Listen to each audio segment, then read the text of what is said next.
Bienvenue au podcast Record où on classe les chansons d'un album de la moins bonne à la meilleure, selon nous bien sûr. Donc cette semaine, c'est un de tes choix. Ouais, là, on y va. Un de mes choix. En fait, le choix, je l'ai fait parce que je pensais aux bands classiques qu'on a fait, là, tu sais. On a fait The Doors, on a fait Pink Floyd 2 fois. David Bowie. Tu sais, puis pour moi, un peu, ces artistes-là, c'est un peu comme les Mozart, Beethoven, Chopin de la musique classique, là. C'est comme les artistes un peu incontournables du style rock at large. Qui ont là. influencé aussi. Ah oui, qui ont une influence incroyable. Fait que tu sais, je réfléchissais, j'étais comme, on n'a pas fait Led Zepp, c'est sûr qu'il va falloir le faire. J'étais comme, hey, on n'a pas fait Black Sabbath. Fait que j'y vais avec Paranoid, deuxième T'as pris album de Black Sabbath. le plus... je pense que c'est considéré leur meilleur. Ouais, je pense que oui. Le premier aussi est full important, mais je trouvais que pour le Mais ranking, différent. c'était un peu plus dur peut-être de faire le premier. Lui, j'étais comme, ah oui, il y a 8 tunes, sont assez définies. Fait que j'étais comme, let's go, on y va pour Paranoid. Puis aussi, tant qu'à être transparent, on va avoir un gros mois de décembre. Je pense qu'on a 6 enregistrements ce Ben mois-ci. oui, puis Vu tous que les je suis parti recaps de fin vu que je suis d'année. parti en voyage, on va voir les recaps de fin d'année. On se rajoute le top 10 des chansons cette année, comme on l'a Ouais. dit quelques fois. Donc, 8 chansons, des fois, ça fait du bien. Là. Ça a un petit peu joué dans ma décision. J'ai comme fait, ça sera pas trop dur à faire. Tu sais, je sais que moi je le connais bien, je sais que toi tu le connais aussi. Fait que j'étais comme, il y a 8 tunes, let's go, on y va pour un classique. Puis en même temps, Puis c'est tout aussi, des... c'est 8 tunes, puis c'est pas... C'est le fun à ranker, parce qu'il y a quand même une grosse variété. Genre, les tunes, il y a beaucoup de choses à dire. Ouais. C'est... Mais tant qu'à faire, on va embarquer là, dans l'intro de l'album, en parlant de l'album, mais genre... Ça, je voulais t'en parler justement, mais c'est classé heavy metal, tu sais, Ouais. tu savais que j'allais t'en parler. Mais ça, moi, je trouve que c'est un peu poussé, un peu, la note. Tu sais, tu vois que c'est très... C'est sorti en 1970, puis on ressent beaucoup ça, là, tu sais. Full. Mais tu me parles, l'effet lugubre, un peu satanique on the side, fait que ça donne raison un peu de l'embarquer dans le heavy metal. Moi, c'est de même, je le vois. Mais moi, pour moi, c'est plus un comment je pourrais dire ça, un esprit artistique ou un peu le design de ton band ou genre un overall de l'aura de ton band, mais c'est pas nécessairement le style de musique que tu fais. Tu sais, admettons, tu peux avoir de la musique rock avec une ambiance gothique ou genre satanique, mais que ça reste du rock. Tu sais, tu peux avoir même du hip-hop genre plus dark. Ouais. Donc, tu sais, comme moi, je trouve que ça fait vraiment... Il y a un gros accent genre prog, je trouve, dans leur musique. Ouais, Tu sais, la intéressant. manière que le gars il drum, là, ça fait pas heavy metal. Là. Tu sais, il y a des inspirations jazz, il y a du hard rock, il y a tout là. C'est comme. On dirait du Black Sabbath, c'est du Black Sabbath. C'est dur à classifier. C'est un band vraiment unique. Puis je pense que c'est ça que, à cause de l'influence qu'ils ont eu, on les a mis dans une boîte comme étant le premier groupe metal. Ouais, ça, c'est eux qui ont comme commencé le heavy metal, mais moi je pense que ça va être un peu plus tard. Puis on avait checké tantôt, là. Mhm. Puis j'avais remarqué que c'était plus autour de. Je dirais que Judas Priest serait peut-être dans les premiers. Dans le sens qu'on n'a pas, avec Judas Priest, on se dit pas, on sent le blues, on sent le jazz, on sent vraiment juste le métal Ouais. avec eux. Black Sabbath, c'est autre chose. Là. Je connais pas tout leur album par cœur, mais là, on est allé un peu plus profondément à celui-là. Puis j'ai été vraiment surpris. Là. Les 6 premières chansons, je les connaissais vraiment bien. Quand la chanson commençait, j'étais comme, ok, j'ai déjà entendu ça souvent. Mhm. Mais je me souvenais pas à quel point l'album allait dans différentes C'était directions à aussi ce large point-là. que Ouais. ça. Puis c'était volontairement ça, parce que tu sais, eux autres, dans le fond, c'était un band de blues rock là, à la base. Puis là, à un moment donné, ils ont comme réalisé que les gens tripaient sur les films d'horreur. Puis Geezer Butler, le bassiste, celui qui fait la plupart des paroles, s'est mis à lire un peu de la littérature un peu plus comme sombre. Puis là, ils se sont dit... Occulte un peu. Là. Occulte, exact. Puis là, ils ont comme eu le flash de se dire « Hey, on n'a pas de musique, tu sais, qui est comme l'équivalent d'un film d'horreur. Fait que, tu sais, pourquoi on ferait pas ça? » Fait que c'est comme un peu... Ben, le death metal, c'est un peu ça. Là. ouais, Juste ben que le c'est monde ça. s'en rend pas compte. Là, que Cannibal Corpse, Ben c'est oui. un film d'horreur version musique. Là. Exact. Oui, c'est le même Quand cheminement. tu dis Hammer Smash Face, il y a personne qui veut frapper personne. Là. Ben non. C'est tu racontes une histoire complètement extrême, tu sais. Ben oui. Mais qui existe dans notre pauvre monde. Ben c'est vraiment comme les films, comme Ouais, tu exact. dis, là, tu sais, c'est des réalités des fois de très ciblées d'événements ou d'imaginaire. Extrême. Puis on fait une Et forme violent. d'art exutoire, avec ces sujets-là. Mais au bout de la ligne, c'est pas des hosties de freaks, là, au contraire. Là, c'est des artistes. Je vais continuer dans ce sujet-là, mais tu sais, Grand Theft Auto, il y a du monde qui était contre ça pis tout, mais qui ont rien compris, là, mais ils font une caricature de l'Amérique. Mhm. Elles sont plus absurdes, elles sont plus comme ridicules, Uh-huh. puis ils sont pas tellement loin de la réalité. Donc c'est du génie, tu sais, mais quand c'est trop dans ta face, des fois le monde a peur, tu sais. Ben c'est ça, ça peut choquer, puis ça l'a choqué, effectivement, là, aussi. Mais il y a quelque chose qui fait vraiment partie de l'imaginaire dans tout ça, là, tu sais. C'est pas nécessairement comme... ça incite pas à la violence, tu sais, puis ça, je trouve ça fascinant, là, parce que, tu sais, Paranoid, c'est un des albums fucking importants dans l'histoire du métal, mais quand tu lis les paroles, c'est un album anti-guerre, dans le fond, là, anti-violence. C'est à l'époque de la guerre du Vietnam. C'est aussi sujet pour la drogue aussi. Ben oui, c'est ça. La drogue est abordée, mais souvent dans un contexte de soldats qui reviennent de la guerre puis qui sont complètement déchus, dépourvus, puis qui tombent dans la toxicomanie. C'était un band qui était dans l'époque Peace and Love, mais Peace and Love était quand même conscient de la réalité. C'était pas juste comme on est des dômes. On est comme des petits dômes, peace. Non, c'est ça. Ils étaient conscients, ouais. mais ils aimaient pas genre l'esthétique trop cute. Eux, ils étaient comme, ok, vous parlez, vous êtes contre qu'est-ce qui se passe de mal dans la société, mais ils trouvaient qu'ils étaient trop gentils, genre. Eux, ils voulaient parler de ces sujets-là, mais de manière plus dans ta face, plus comme de manière dark, comme ce l'est. Uh-huh. Ben C'est pas romantiser cette affaire-là, puis genre, on va se mettre des fleurs dans les cheveux. Uh-huh. Comme non, regarde.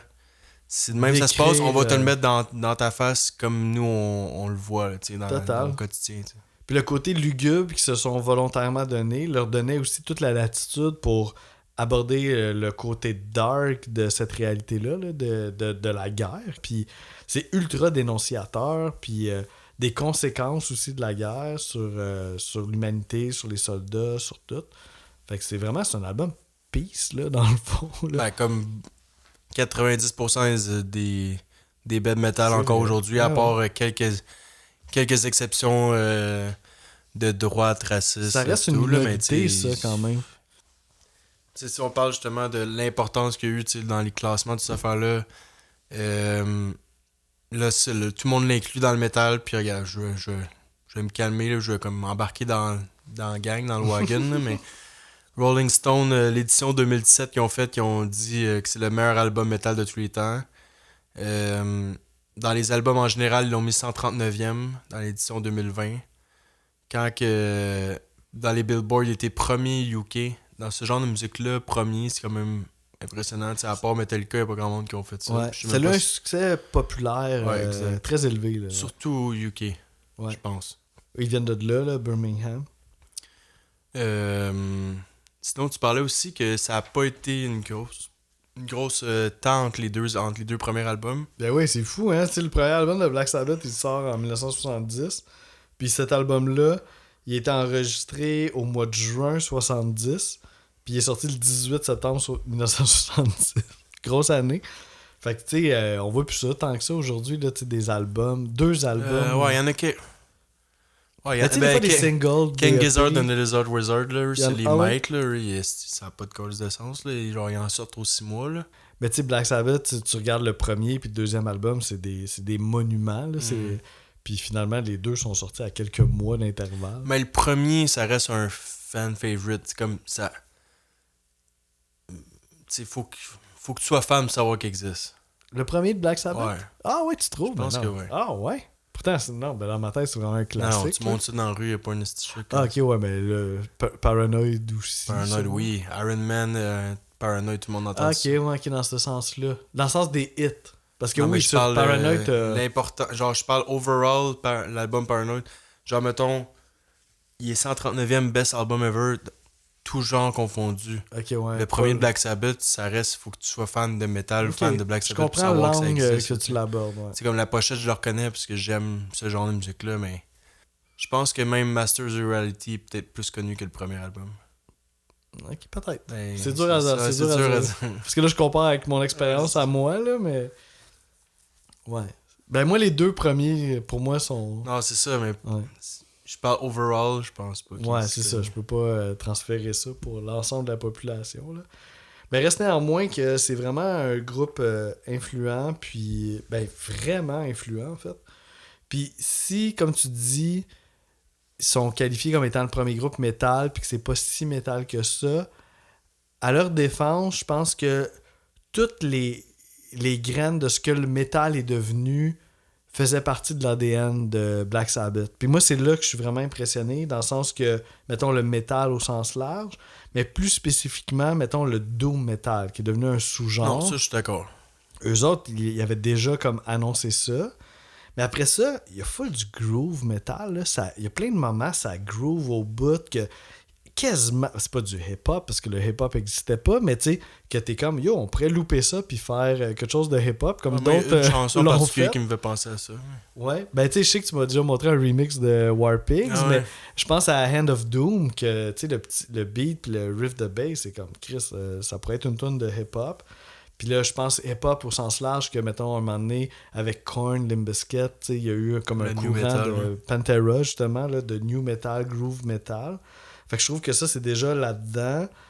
Il y a quelque chose, même, j'ai le goût de dire le grunge, par rapport au texte, des fois des textes super personnels, dépressifs, assumés aussi dans la dépression de genre aidez-moi, ça va pas bien. Eux autres, ils faisaient ça aussi en 1970. J'ai le goût de dire le trash à cause du concept de riff, des gros riffs qui sont vraiment qui sont le hook de chansons, comme on a vu avec Metallica. Ouais, il manquerait juste d'être un peu plus comme rapide dans le drum. Exact. Mais certains moments, ils vont vite. T'sais. Le drummer est zéro métal. C'est plus un jazzman qu'un drummer métal.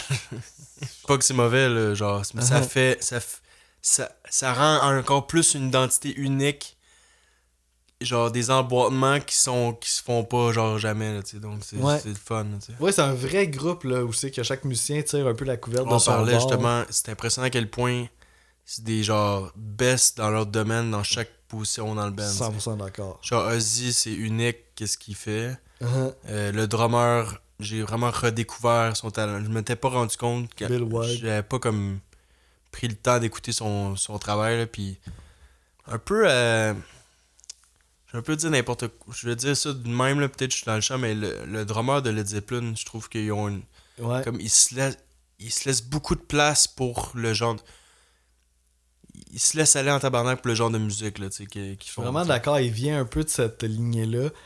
Moins lourd, tu sais, étrangement, on pourrait penser qu'il est lourd parce qu'il fait du métal, mais je trouve qu'il est plus light un peu que John Bonham.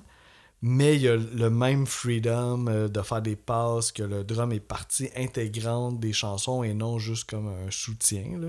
C'est un artiste de la batterie, là, carrément. Le guitariste, il a fait des riffs genre fucking légendaires.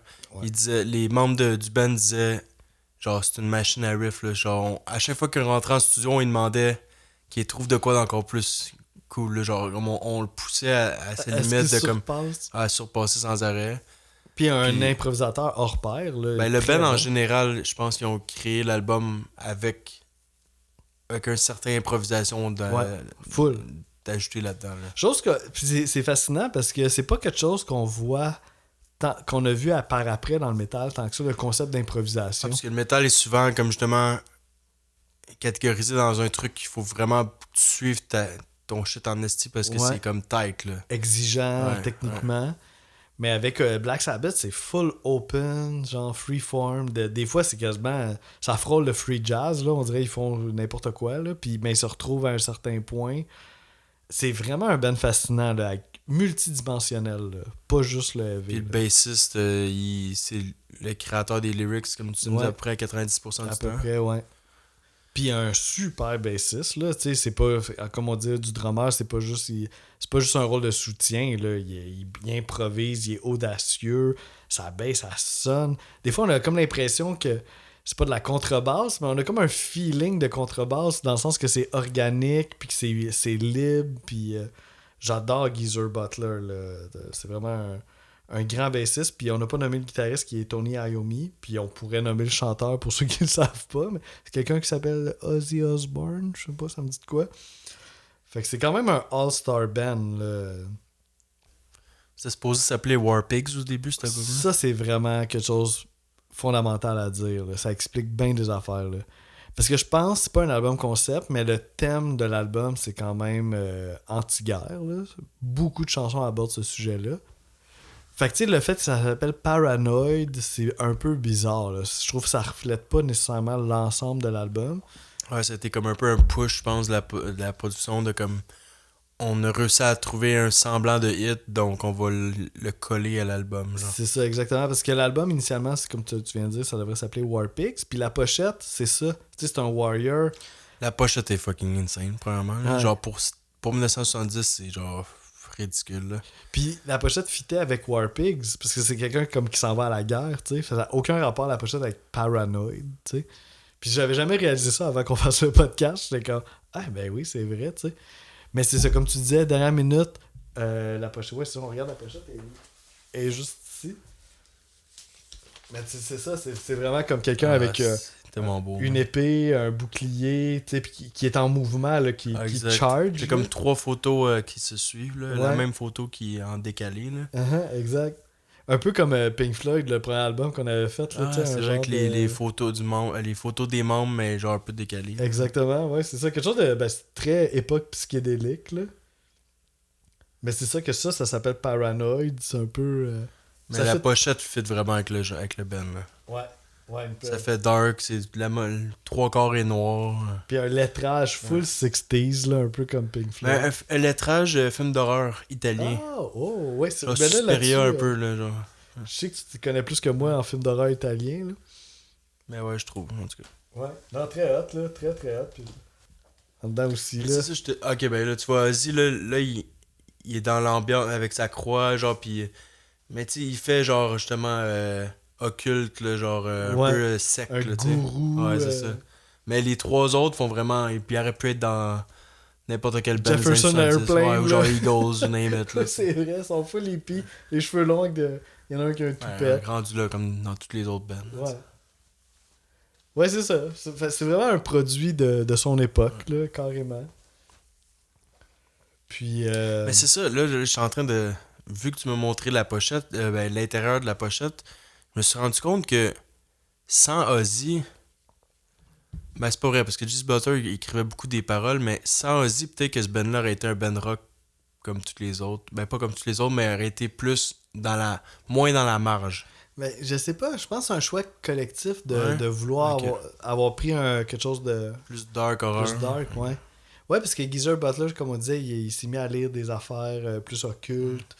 Puis c'est ça, puis comme dans une entrevue que j'ai vue, il voyait des line-up là, au cinéma pour les films d'horreur, puis ils ont comme fait, ok, les gens, c'est ça qu'ils veulent, là, tu sais. Fait que c'est comme un choix délibéré d'aller vers quelque chose de sombre, tu sais. Moi, j'adore. Genre, je suis vraiment fan. Puis tu sais, tout ce qu'on dit qui est un petit peu outside the box du heavy metal, pour moi, c'est pas tant une critique que des arguments qui font que je les aime encore plus, là, tu sais. Que ça soit pas ultra niché, justement. Ouais, que c'est ça, là, tu sais. unique, ouais. C'est un band, là. C'est un vrai band, là. Est-ce que tu veux partir ça? Oui, on peut partir sur ça, là. Tu sais, mettons juste des petits fun facts avant, là. Tu sais, l'album est enregistré en 2 jours. Oh, wow. Entre le 16 et le 18 juin 1970. Tu sais, that's it. C'est de même qu'on révolutionne la musique. 2 singles, Paranoid, of course. Là, si ça avait pas été un single, ça aurait été un peu choquant. Mais je me souvenais pas à quel point il était court, par exemple. Ouais, c'est super.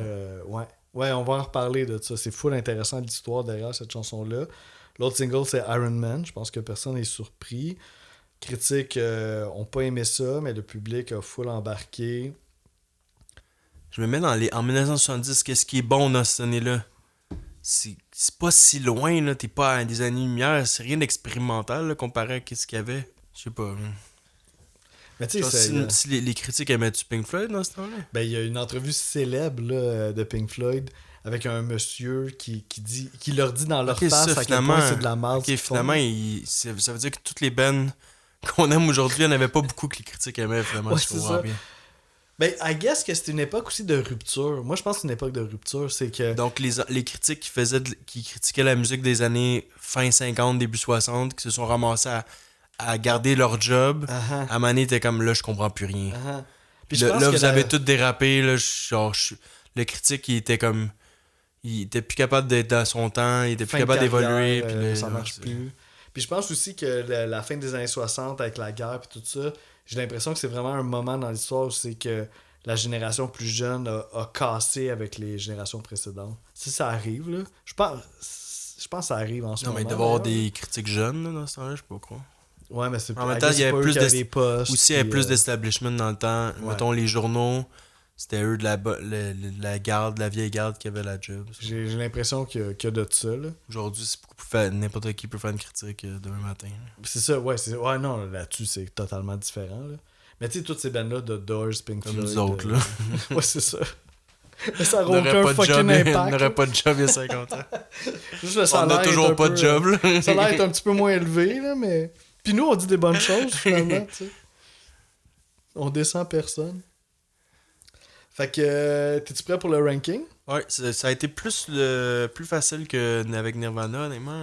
Ah ouais? Moi, j'ai trouvé ça dur aussi, par Non, mais exemple. là, je dis pas qu'il y a des tunes que genre, ok, entre 3 et 4, des fois c'est pas évident, mais je veux dire, overall, comme ça s'est quand même fait avec simplicité. Ouais. Puis, je trouve qu'il y avait plus de jeux de différence entre les chansons pour faire comme, ok, je préfère ça, je le mets plus haut, j'aime moins ça, je le mets plus loin. Nirvana, des fois, ça jouait à vraiment pas grand-chose. Ouais. Puis Nirvana, ça venait de tout bord, tout côté, là, de différents albums. On parle de l'épisode Unplugged, là. Fait que là, on a vraiment un vrai album. C'est à savoir ce qu'on préfère, là. Ouais, c'est ça, rendu là, c'est vraiment ça, parce que là, tu peux vraiment pick, genre vraiment, tes Des préférences. éléments, Là, tu sais. ouais, toutes les tunes sont plus sur un pied d'égalité en partant, là. Mais en même temps, moi, c'est ça que j'ai trouvé dur, parce que il y a des affaires que j'adore dans chacune des tunes. Fait que c'était dur de dire qu'est-ce que j'aime plus que l'autre, parce que j'aime toutes, là. Mais bon. À un moment donné, même, j'étais un peu perturbé dans mon ranking. Puis je me suis dit, mais allez voir, là, c'est sûr sur Reddit, là, il y a un topic de gens qui ont Ouais, tu ranké. pourrais aller voir sur Best Ever Album. Je pourrais aussi, mais on dirait que je te le laisse à toi, ça. On dirait que je veux pas aller sur ton Tu peux terrain. pas t'aventurer dans ce site-là C'est qui ça, va parce que là, gâcher ta vie. Ouais, c'est ça. Je vois, c'est les dommages que ça l'a fait dans la tienne. Non, c'est pas vrai. Non, mais on dirait que ça t'appartient, fait que j'y vais pas. Mais j'ai juste été sur Reddit, puis là, j'ai vu du monde qui rankait l'album, puis c'était vraiment intéressant parce que ça allait dans fucking tous les sens, sauf une chose, qui est mon numéro 8. Je pense que c'était le numéro 8 pour tout le monde, fait qu'on verra si c'est l'est pour toi aussi. C'était Rat Salad. Ouais, c'est bon, je peux pas le. Ouais, je pense que j'aurais été surpris que ça soit pas ça. Puis c'est pas parce que c'est mauvais ou whatever, mais c'est comme... C'est la tune la plus courte de l'album. C'est en fait une pièce instrumentale, comme ça arrive souvent dans nos rankings qui se ramassent un peu en dernier. C'est un genre de pièce qui met en valeur particulièrement le drummer Bill Ward au drum. Ce qui est très cool, là. C'est super bon comme pièce, là. Mais comment qu'on peut comparer ça aux autres compositions? C'est impossible. Puis tout ce que, tu sais, Tony, Iommi à guitare, Geezer, Butler à bass, c'est vraiment hot ce qu'ils font, c'est full senti, ça fait vraiment partie du son de l'album, mais... Puis ça. Tu sens vraiment encore l'époque, genre dans cette chanson-là, tu sais, l'espèce, tout le mouvement en Angleterre du prog, rock, jazz, là, pis tout, là, genre toutes ces bands-là, genre la King Crimson de ce monde, Ah, pis ouais. tu sais, Genesis qui vont s'en... Je sais pas quand ils ont commencé, mais tu sais, tout... Dans ces années-là. Là. Je trouve que tu ressens ça dans la chanson-là, Pink Floyd, Name It, là, tu sais. Ouais. Donc, puis je trouve ça cool qu'ils se permettent ça oui. dans un album qui est supposé, genre, un style en particulier, mais on dirait qu'ils savent pas vraiment qu'est-ce qu'ils font.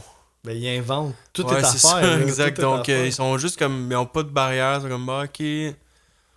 On s'inspire de l'époque, mais on a quand même notre truc à nous, genre, donc on sait pas qu'on est supposé faire. On suit notre instinct. Ça, c'est ça, genre, en ce moment, qu'est-ce qu'on fait. Uh-huh. Peut-être dans l'album d'après, ça va être autre chose, mais ça va tellement vite. C'est tellement hot, pareil, comme moment de l'histoire. Là. Puis c'est ça, ça a l'air que la raison pourquoi ils ont mis un solo de drum de Bill Ward dedans, c'est qu'en show, souvent ils se laissaient aller à faire des solos de drum, soit ils ont fait comme bon ben. Encore plus long, là. Have fun, genre ça représente encore plus qu'est-ce qu'on est. Si tu le fais aussi souvent en show, ben le monde va pas être dépaysé. De mettre ça sur l'album. Ouais, c'est ça, exactement. Un peu comme le Moby Dick de Led Zepp, là. Ouais. Donc, puis ça, puis à la fin, quand il finit sur le drum, il y a la mélodie de git de base qui revient, genre, pour clore le truc. Ouais, dans le fond, c'est super bon, mais c'est juste pas. Bon, Aussi encore une fois, on a élaboré que la même dernière. Ouais, ben ça c'était plus prévisible que l'épisode précédent. Cheers. Ah, il rentre ou pas, ça, là. Ouais, il rentre ouais, il y a des caps. On va voir si on a le même 7e. Septième, je sais pas si on va avoir le même septième. Peut-être pas. Toi, tu vas être content que je dise ça comme septième. En tout cas, je vais en parler. J'y vais avec Fairy Wear Boots. Ouais, c'est ça, là, moi aussi. Ah ouais, pour de vrai. Pourquoi je vais être content, je comprends pas? Ok, ben tu vas comprendre maintenant. Je trouve que la tune est full heavy là, quand même. Là. C'est lourd, genre ça garoche. Mais je trouve que le vocal de Ozzy par-dessus cette musique pesante-là est un peu blues, tu sais, un peu bluesy. Dans le sens, dans la ligne mélodique qu'il fait, dans le sens de la façon qu'il répète les paroles, je trouve que son vocal... J'ai pas parlé de sa voix dans mes notes. Non. Mais en tout cas, si on la réécoutait, là, c'est... Il y a clairement une influence blues dans la façon qu'il chante. Puis je sais que souvent dans le podcast, tu dis que genre Joss il aime pas le blues. Encore. Puis là, j'étais comme, Chris, pas avec cette tune là que je vais te faire démentir ma réputation. On n'a pas fait encore d'album blues genre classique du début à la fin, là. Non, ça, on n'a pas fait. Puis, fait que ça c'est évidemment une raison. Puis l'autre raison, c'est que c'est le closer de l'album. Puis je trouve pas que c'est un excellent closer. Non, moi non plus. Je trouve que c'est une tune une tune qui a pas quelque chose d'aussi marquant pour être un closer particulier qu'on remarque, là. Peut-être à la fin de la tune, il y a un genre de motif aigu de guitare là, qui se répète en fade-out, qui est vraiment cool, puis ça finit bien la tune et l'album par le fait même. Mais en même temps, c'est trop peu pour dire que c'est un bon closer. Là, t'sais. Mais, ça, premièrement, on va le répéter encore une fois, mais c'est un album très fort. Donc, Ouais. 7e, mais dans d'autres albums, peut-être qu'elle serait comme dans le top 4, là, tu sais. Mm-hmm. C'est une très belle composition à la guitare. Belle composition en général, mais peut-être que des fois, le fait de pas avoir de limite, des fois, ça peut te nuire. Peut-être ça, c'est un exemple. Comme, c'est pratiquement, je trouve que c'est presque un band prog là, dans cette chanson-là. Ouais. Il y a une belle progression dans le riff au début, ça, j'ai vraiment aimé ça. Puis, tu parlais de Groovy, là, je trouve que ça, c'est un bon exemple. C'est une des chansons que le riff pendant les couplets est vraiment groovy. Full. Puis tant qu'à faire, on va aller voir un extrait par rapport à une transition. Dernièrement, j'aime ça, démontrer des transitions que j'aime. Là. Mais à 3 minutes 34, il y a une transition que je trouve insane. Genre que c'est comme un peu cacophonique, puis pack, ça change de direct, là, genre d'une seconde à l'autre. Là. On va aller voir ça. On écoute ça.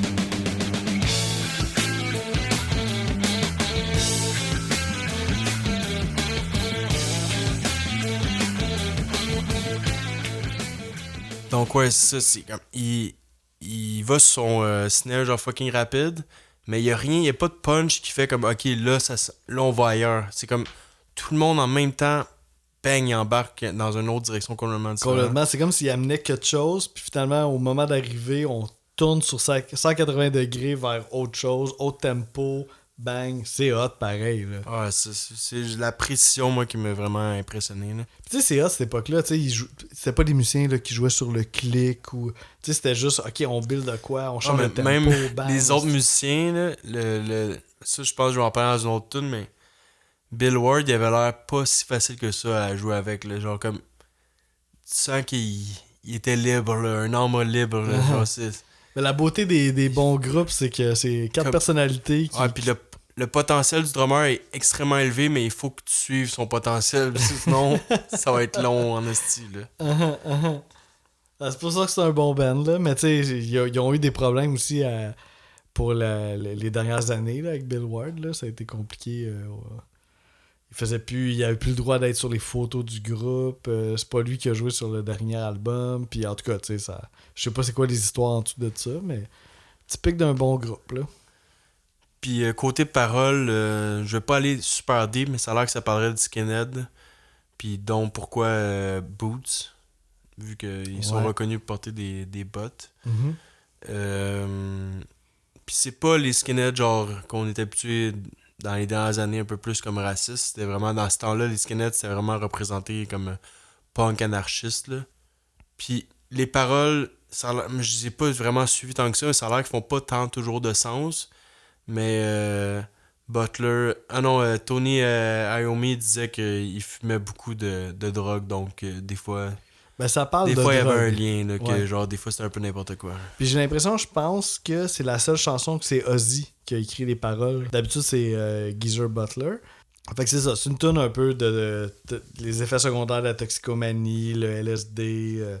On est là-dedans, puis c'est pas nécessairement une chanson qui aborde le sujet de la guerre, là, comme on disait, mais plus, mettons, de la drogue. Dans la version nord-américaine, cette chanson-là s'appelle pas juste Ferries Wear Boots, mais plutôt Jack the Stripper / Ferries Wear Boots. Ouais, il y en a une autre aussi Ouais. qui est Loqual, là. Ouais, que je pense que c'est War, War Pigs. Pigs. Exact. Fait que dans le fond, c'est parce que. Différentes parties, j'imagine. Ouais, c'est ça. Mais en fait, c'est ça, oui. Jack the Stripper, ça fait clairement référence à l'introduction de la chanson. C'est la section d'introduction. Fait que je sais pas si dans le processus créatif, à un moment donné, ils voulaient comme démarquer ces sections-là avec des titres différents. Ben, Peut-être les bands prog étaient reconnus pour ça, là. Ouais. Mettons, Les avoir un mouvements, esti de là. titre du tabarnak là, qui finissait plus, là, Uh-huh. mais genre c'était une chanson, mais il y avait comme des slash, là. Ouais. Peut-être Genre, que c'est un Rush, restant du prog. Rush, là. ce serait le genre à faire ça. Ouais. Ouais. Mais finalement, I guess qu'à la longue, ils se sont dit c'est peut-être trop compliqué de faire ça, puis on va juste l'appeler Ferries Wear Boots. Puis, mais il paraît que c'est juste nord-américain, cette affaire-là. Fait qu'en Angleterre, c'était pas ça. Ouais, c'est vrai, on a un shot là-dessus, mais oui, mon Dieu. Je pense qu'il est un peu plus gros, ça, là, je trouve.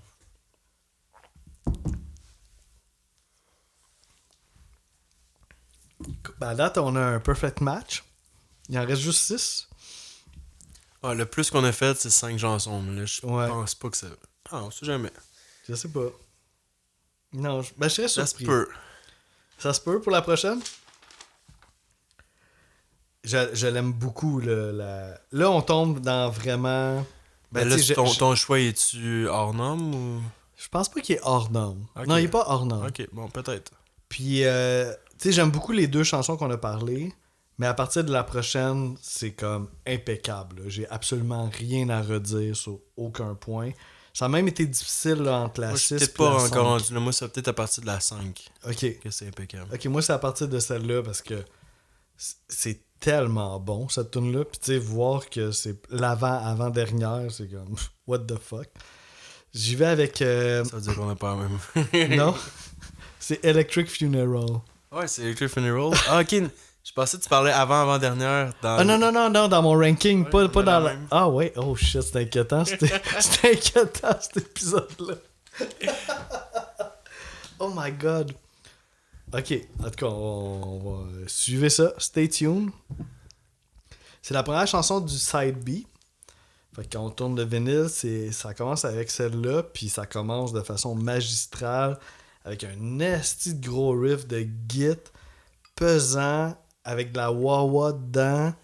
C'est exactement le genre de riff que tu headbang lentement avec, tu sais, genre le signe de devil dans les airs. C'est la chanson, je pense, la plus doom. Ouais, c'est full doom. Ouais. Puis c'est full intéressant de voir ce genre de vibe physique-là que ça nous crée en 1970. Dans ce sens-là, c'est ultra avant-gardiste parce que je pense qu'après ça, faut revenir à Slayer là, avant de retrouver un genre de vibe de même. Là. T'es-tu d'accord que la raison qu'elle s'est ramassée un peu plus loin, c'est que elle est moins grandiose entre guillemets que les autres, elle est plus composition simple, sont moins cassés à la tête, j'ai l'impression. Ouais. Mais en même temps, ils se sont moins cassés la tête parce que je trouve qu'ils ont exactement trouvé ce que ça prenait pour cette tune-là, puis ils ont pas été dans le flafla, là. Mais je pense que j'ai écrit ça avant la moitié de la tune, parce qu'à la moitié, ça avait funky. C'est tellement hot, le bout au milieu de la chanson, là. Ouais, c'est ça. Ouais, je viens de me relire, j'ai écrit composition simple, pas de gros punch. Après ça, j'ai écrit j'ai rien dit, haha, ça avait un peu funky vers le.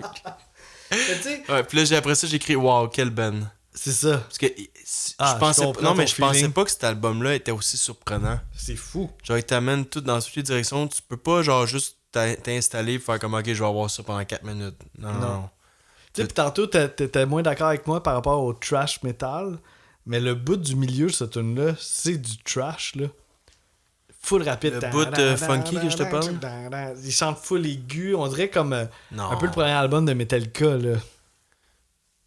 On va réécouter du Metallica, c'est bien plus intense. Non, mais dans le sens que, tu sais, ça devient super rapide, Non, je comprends. aigu, intense. Genre, c'est vraiment hot, là. C'est pas pour les rabaisser, là. Genre, c'est fucking bon, mais je pense pas qu'ils sont. Mais je dis pas que le band est C'est à trash. l'intensité du trash metal. Ce bout-là, Faudrait le réécouter, mais. Ben là, on n'a pas un extrait pour Electric Funeral? ouais, mais c'est pas ça. Mais Ouais, j'ai mais on va pas le réécouter pour les auditeurs, mais nous, pendant que tu vas parler de ça, on va le réécouter puis on va pouvoir Ok. en reparler. Tu Ok, comprends ce que parfait. je veux dire? Ok, ouais, c'est. Ah, bon point, bon point. Ok, nice. Fait que, ben, je vais parler tout ça de mon extrait d'abord. Pis ça, c'est tellement personnel. Là. Tu sais, je me demandais si je poussais trop loin, mais c'est pas grave, je le fais pareil. C'est notre podcast, hein, on est là. Non, mais tu dis ça, mais tu peux le raconter, là, que j'avais le même extrait. Ben, c'est ça, on avait le même bout. Pis j'aurais jamais pensé. Mais toi, t'es comme. Ah, mais c'est impossible que ce soit le même bout. Là, je suis comme. Je te parle de c'est quoi mon extrait, puis finalement, C'est le même bout.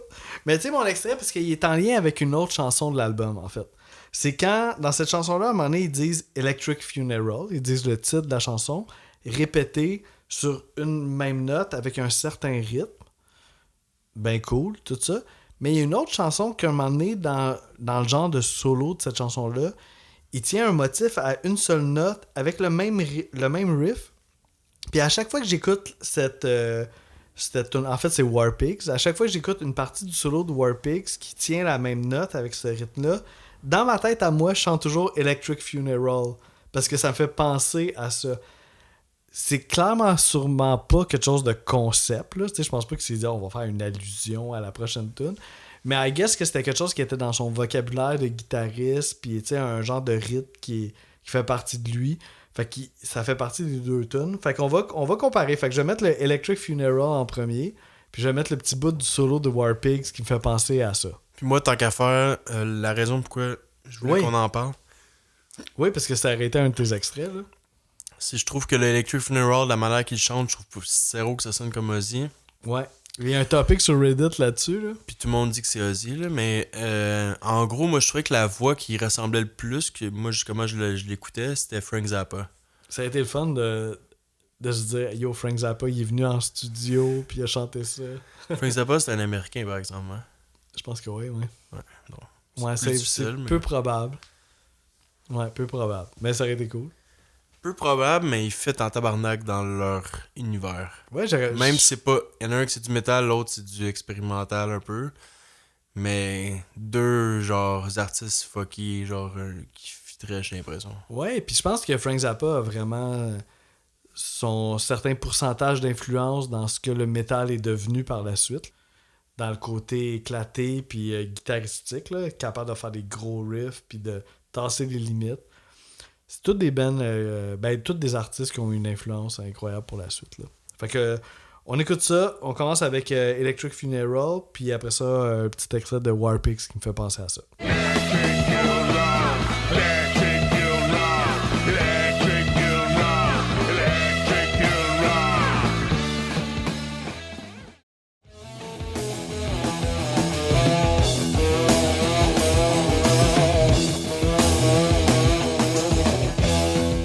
Fait que ça, je sais que c'est quelque chose de ultra personnel. là. C'est juste moi qui a peut-être un tic. là. Ouais, il faut le savoir en tabarnak, là. C'est ça. Ouais, puis là, juste pour confirmer, j'ai confirmé que ça n'a rien à voir. Non, dans le sens. Entre, Mais pas ça, entre mais dans le sens. le bout plus rapide de la tune, Ouais. Electric Funeral, on comparait à Metallica. Dans le sens que. On comparait le trash metal. C'est ça, exact. J'étais comme. C'est un peu la semence du trash metal de faire quelque chose de rapide. Puis.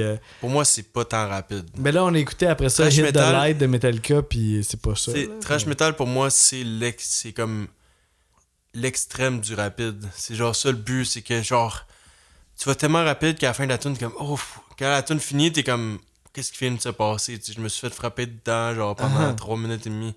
Là, on vit pas ça pendant tout. Mais dans ce contexte-là, on s'attend pas à une section aussi rapide que ça. Puis le côté trash, c'est le côté que tu le joues comme au maximum un peu de tes capacités. Fait que ça devient trash dans le sens que tu contrôles je me suis pas rendu compte à quel point c'était vite, là, mais il me semble le solo Non, mais c'est pas aussi vite que Metallica, clairement, là, clairement. Non, on n'est pas à la même place. Mais dans le sens que peut-être que ça a inspiré les musiciens à aller dans cette lignée-là. C'est plus ça que je veux dire. Parce que ça c'est rien pas à comparable. voir. C'est ça, je suis d'accord. Si on extrapole... Ben, si tu mets un après l'autre, si comme on on a fait... extrapole 20 ans plus tard, ok, je peux comprendre le lien. Mais dans le sens que peut-être que ça a inspiré... Oui, je comprends. C'est plus dans ce sens-là que je le dis, ouais, exact. On s'entend, je suis sûr. On va partir un On mosh s'entend que Black Sabbath, c'est pas du thrash metal. Ça, 100%. Ok. Non, 100%. Même si aucune partie de cette tune-là est du thrash metal. Ça, je suis d'accord, mais... Inspiration, peut-être. C'est ça que je veux dire, en fait. C'est peut-être que cette section-là a inspiré des musiciens à aller plus loin dans la petite porte qu'ils ont ouverte légèrement. Moi, je dirais... Je pense que Black Sabbath a ouvert des portes. Mais moi, pour un peu plus aller de ton bord, là, je dirais que ça a peut-être ouvert une porte à un band 3-4 ans plus tard à faire une petite affaire de plus. Mettons Judas Priest, une petite affaire de plus. Ouais. Là, 3-4 ans plus tard, un autre band a comme été Iron Maiden a fait une petite coche de plus. Puis là, à un moment donné, ça s'est dirigé vers Metallica quand eux ont fait une petite coche de plus. Puis là, si il y a eu d'autres étapes entre. Ouais. Parce que là, entre là puis Metallica, il manque pour une moi, couple le vide est comme trop gros. Là. Comme Okay, là, j'ai de la misère à le faire le lien, comme vu que c'est comme trop large. Ouais, non, mais je comprends ton point. C'est qu'il y a eu d'autres étapes aussi. Ouais, c'est pas il y a comme un gros... un 20... un 15 ans, là. Tu sais, puis tu parlais d'Iron Maiden, ça m'a comme popé quelque chose dans ma tête, là. Tu sais, souvent, Iron Maiden sont reconnus pour des mélodies de guitare, là, ultra singable, là, que les gens chantent des whoa en live. Puis tu sais, là, on n'est pas rendu là dans notre ranking, là, mais il y a quelques tonnes sur cet album-là aussi que les mélodies de guitare sont tellement fortes qu'on pourrait juste les chanter avec des whoa. Une autre influence que Black Sabbath a eu aussi là, sur les bands qui ont suivi, là, tu sais. Yo, c'était excellent. On a fait beaucoup ça. trop de temps pour Electric Funeral. Mais c'est une crise de bonne tune, pareil. Là. Sinon, ça parlerait de holocauste nucléaire, là, genre la fin du monde. Oui, ça, j'en ai pas abordé. Là. Puis que le sujet fit avec la musique quand même. Les paroles, c'est direct et clair. Si vous voulez avoir comme une idée de la guerre nucléaire, là, c'est exactement ça que ça parle. Il n'y a pas d'autre degré. Là. Puis ça a l'air que quand il a joué justement en studio, Bill, il a joué différemment à chaque fois. Puis à un moment donné, ils ont juste arrêté de la faire, puis ils ont juste dit, ok, ça va être ça. C'est cette version-là que ça va être. Il y a genre en 3 temps, des fois, il a joué en 4 temps. La manée, ils ont fait. Ouais, ils ont fait, ok, bon, ça va être ça. On arrête là, de la changer, c'est ça. Je le connais pas, Bill Ward. Peut-être qu'il y a quelque chose pareil. Je sais pas. Juste de la manière qu'il joue, tu sens qu'il est comme free en Christ, là. C'est comme. Qu'il calme. Genre, c'est bon. Mais comme il est toujours on the verge de comme c'est too much pour qu'est-ce que la tune est, genre. Ouais, il doit prendre la place, là. Mais tout le monde dans cette band-là doit prendre la place, là. C'est ça, ouais, c'est ça. Souvent, les bons bands, c'est ça, là, mais ça peut être rochant. Oh shit, on l'a pas bu, celle-là, hein. Ouais. C'est notre 3e, hein. Tabarnak. Tu vois, au dernier épisode, on en a eu un. Normalement, c'est autour de 3 ou 4, je dirais. Ouais, là, c'est 3 là, en 3. On a déjà 3 en 3. Je suis bien curieux de savoir c'est quoi la prochaine tune. En fait, c'est moi qui va... Non, là, je pense que ça va arrêter, là. Ah ouais? Ok. Oh, fait que t'as un hot take, ça veut dire. Bah, je sais pas. Là, il y en a quand même juste 8 tonnes, là. Ouais. Parce que moi, c'est pas... je pense que je suis quand même dans la continuité, mais c'est quoi? C'est mon ranking. Ouais, ça, je pense pas. Je sais pas c'est quoi le sens commun, là, mais... J'adore... Mais c'est ça. À partir de Electric Funeral, là, pour moi, c'est toutes des tunes parfaites, là. J'y vais avec Hand of Doom. Ça passe des proches, mais non. Ok, bon, ben, c'est une bonne chose pour notre foi. Fait que j'adore cette tune-là. C'est quand même une tune à grand déploiement. Là. C'est une des pièces les plus longues de l'album après War Pigs. Fait que c'est quand même un gros morceau. Là, on est totalement dans le sujet de l'album avec les... ça aborde les soldats qui reviennent de la guerre du Vietnam. Puis j'ai comme appris des choses que je savais pas, là. C'est que beaucoup de soldats américains se sont retrouvés en Angleterre après la guerre du Vietnam. Puis, évidemment, ça a été difficile pour eux. Là, on n'en parle pas assez, là, mais l'après-guerre, c'est souvent des gens qui tombent dans la toxicomanie, qui sont délaissés par le système. C'est épouvantable. Là, pour avoir battu... En tout cas, je partirai pas là-dedans. Là. Puis, évidemment, même dans les paroles, on entend le mot Vietnam et c'est nommé, là. Fait qu'on fait clairement référence à ça. C'est Butler qui a écrit les paroles. Moi, cette tune-là me fait capoter par rapport à son aspect groovy. Ça commence avec de la bass, un nasty drift de bass. Là, toutes les notes sont sur le upbeat. Après ça, t'as un genre de beat de drum qui embarque avec un petit clic sur le snare, genre. Ah, mais à un moment donné, ça vire complètement. On dirait que c'est comme 2 chansons en une. Là. À un moment donné, C'est ça. vire complètement un autre tempo. Oui, là. c'est ça. À un moment donné, genre, on dirait que c'est justement le riff que je parle, il fade out. Puis là, après ça, on part dans quelque chose d'autre complètement, là. Mais tu sais, c'est vraiment, tu sais, on parlait de prog, là. On est vraiment dans une tune influencée par le rock progressif. Mais moi, c'est toujours l'aspect groovy. Puis tu sais, on parle de métal, puis le métal, c'est comme c'est blanc, puis c'est sec, puis c'est carré. Mais quand on revient vraiment aux origines, c'est pas ça, là, tu sais. Pas toujours, là. Non, mais je parle, mettons, le début du métal, tu sais, Metallica, genre, qu'on vient d'écouter tantôt, là, tu sais. Man, c'est... Ah, ok, c'est rapide qui écrit ça. Mais dans le sens qu'il n'y a pas un rapper qui pourrait faire un verse là-dessus, Non, là, non, tu sais. non. Mais sur cette tune-là, ça fonctionnerait au bout. Mais c'est mélodique quand même. Ultra Ok, mélodique, là, ben oui. Ok. Autant au niveau du chanteur que de ce que les instruments font. Je pense que j'ai mal saisi le côté groovy. Ce que je voulais ouais, dire ça. par ce terme-là, ouais. Non, groovy dans le sens, c'est comme t'as le goût de, je sais pas, shaker ton cul en écoutant ça, là, et non juste ta tête fucking sec, là, tu Ouais, sais. je comprends qu'est-ce que tu veux dire. Puis, j'ai pas le choix là, de faire un shout-out au riff au milieu de cette tune-là, qui est complètement insane, là, sur une note seulement. Puis il y a juste son demi-ton plus aigu là, qui le relance. Là. Ce riff-là, il y a aucun sens. Puis on s'attend jamais à ce que la tune nous amène à ça. Pour moi, c'est comme un high point, là, un apogée. Là. Puis gros solo de git en plus. Là. Non, on est vraiment... on est loin. Là. On est dans des masterpieces, là, pareil. Bon, ben, on n'a pas encore parlé de notes, mais... Non, ben ça... J'ai hâte J'hésite de voir. entre 1 et 2. J'ai hâte de voir. Ok, je passe à ma 5e. Ouais, avant que je me mette tout nu, là, vas-y. Bon, ben, c'est là que je sais pas si je fais pas de sens, mais je vais aller avec Paranoid. Ah, intéressant. Je pense que c'est le fait que ce soit un peu plus... C'est pas une tune facile à ranker. Non, vraiment pas, parce que...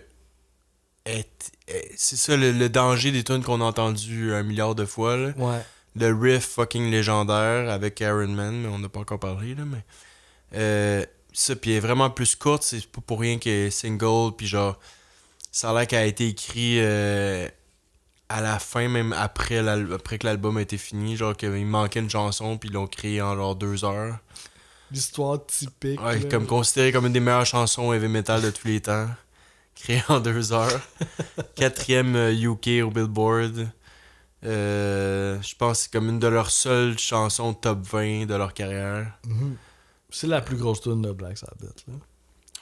Le punch le punch de git pis de drum là, genre comme tellement bien, comme tellement efficace, c'est ridicule. C'est le genre de chanson qui a aidé à leur popularité, mais en même temps c'est pas aussi épique que qu'est-ce que je les connais qu'ils sont capables de faire. Donc c'est peut-être pour ça à comparer aux autres chansons, je trouvais qu'il manquait un peu d'épicness justement pour la mettre plus haut. Mm-hmm. Puis il y a quand même un moment que je trouve quand même particulier qui détonne un peu avec le reste. Même qui pourrait... Je pense que même... Là, tu pourras peut-être me dire, mais dans le premier album, c'était-tu moins produit, justement? Ça ressemble un Ok. peu dans mon souvenir. Là. Mais il y a un solo dans le milieu de Paranoid que je trouve qui est un peu plus lo-fi distorsionné. Puis j'aimerais ça qu'on aille écouter ça, justement. Je veux juste t'en parler un peu, juste avant, vas-y. mettons l'écoute. C'est full intéressant parce que c'est un genre d'effet qui s'appelle le ring modulator. Genre, ça prend ce que la guitare fait, puis ça rechange le pitch, genre, puis ça le module un peu. Fait que d'un côté, on a le vrai solo, d'un côté de l'oreille, je veux dire, puis de l'autre côté, on a comme le résultat de cet effet-là. Puis c'est ça qui vient comme... Ça devient full diffus à cause de ça. Ah, exact. Mais dans Parce le fond, que normalement, dans le reste de l'album, c'est relativement clean. Exact. Mais là, c'était la première fois que je chantais que c'était un peu plus sale, genre. C'est ça. Fait que cette affaire-là reprend exactement ce que tu fais, mais te le modifie, puis ça joue en même temps à gauche puis à droite. Fait que c'est vraiment intéressant, là. Mais il faut vraiment porter attention à ça pour l'apprécier, parce que je pense que si on fait juste écouter de moi, on est comme, ouais, qu'est-ce qui se passe avec sa guitare, ça a l'air bizarre, là. Fait que full audacieux comme solo dans une tune ultra accessible, là, quelque part. Ok, on écoute ça. Mais mettez vos deux headphones, là. Faut écouter ça comme il faut.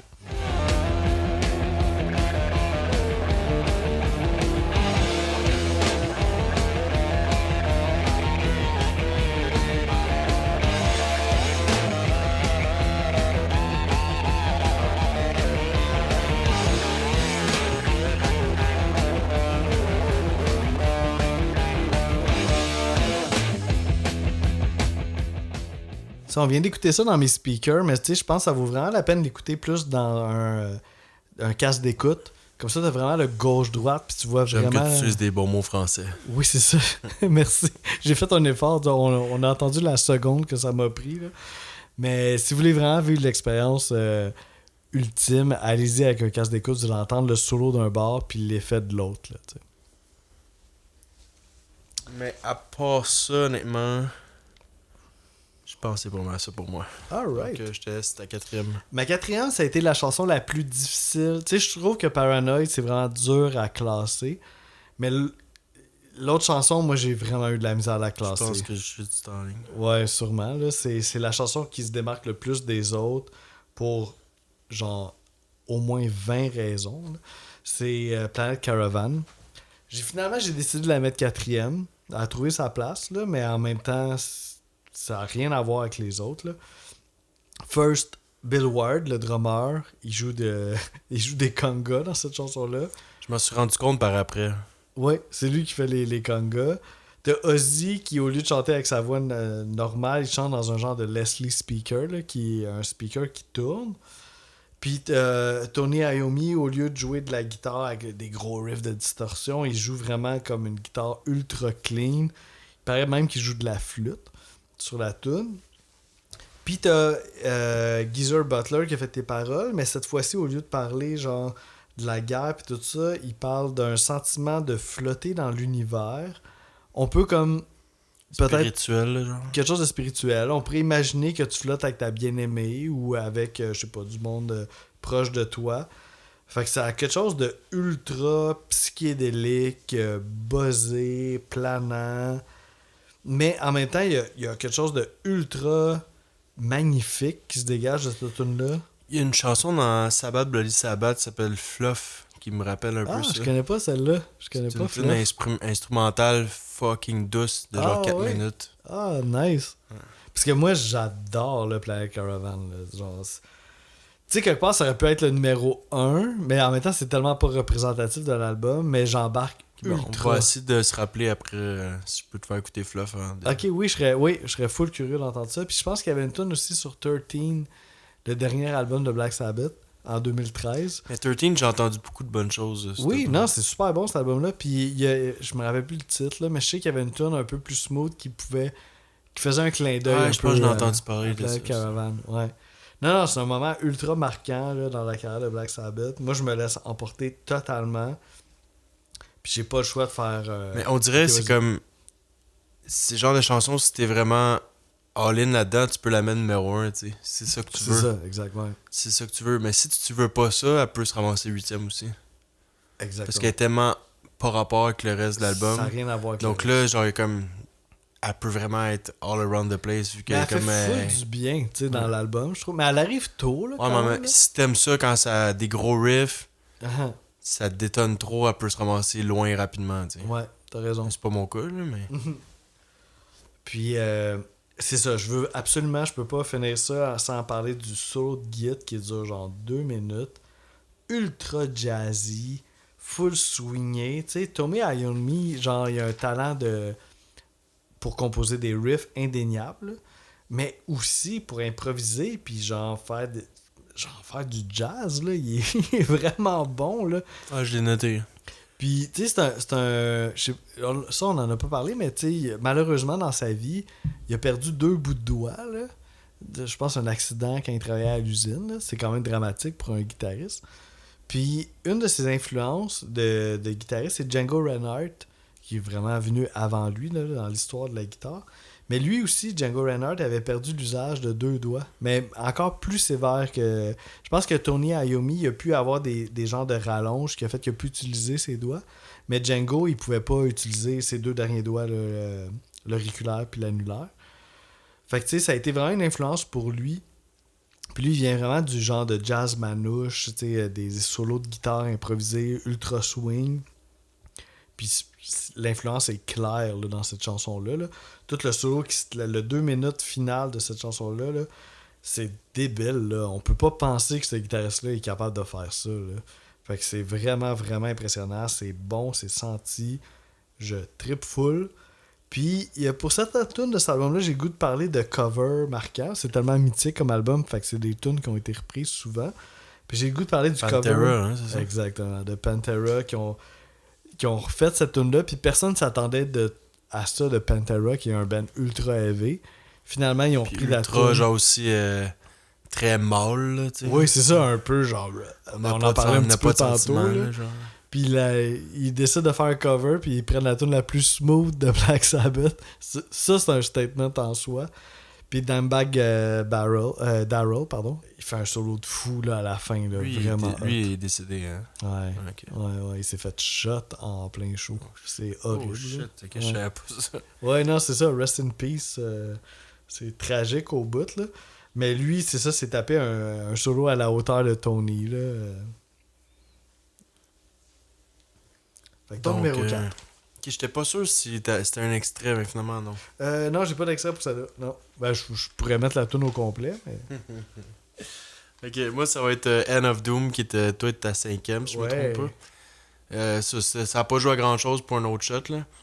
Mais je la trouvais plus travaillée que Paranoid, donc c'est pour ça qu'elle s'est assez faufilée d'une place. Ouais, très travaillée, là, ça. Quand que la tune commence... je me demandais à quel point je connaissais l'album, puis ça s'est rendu jusque là.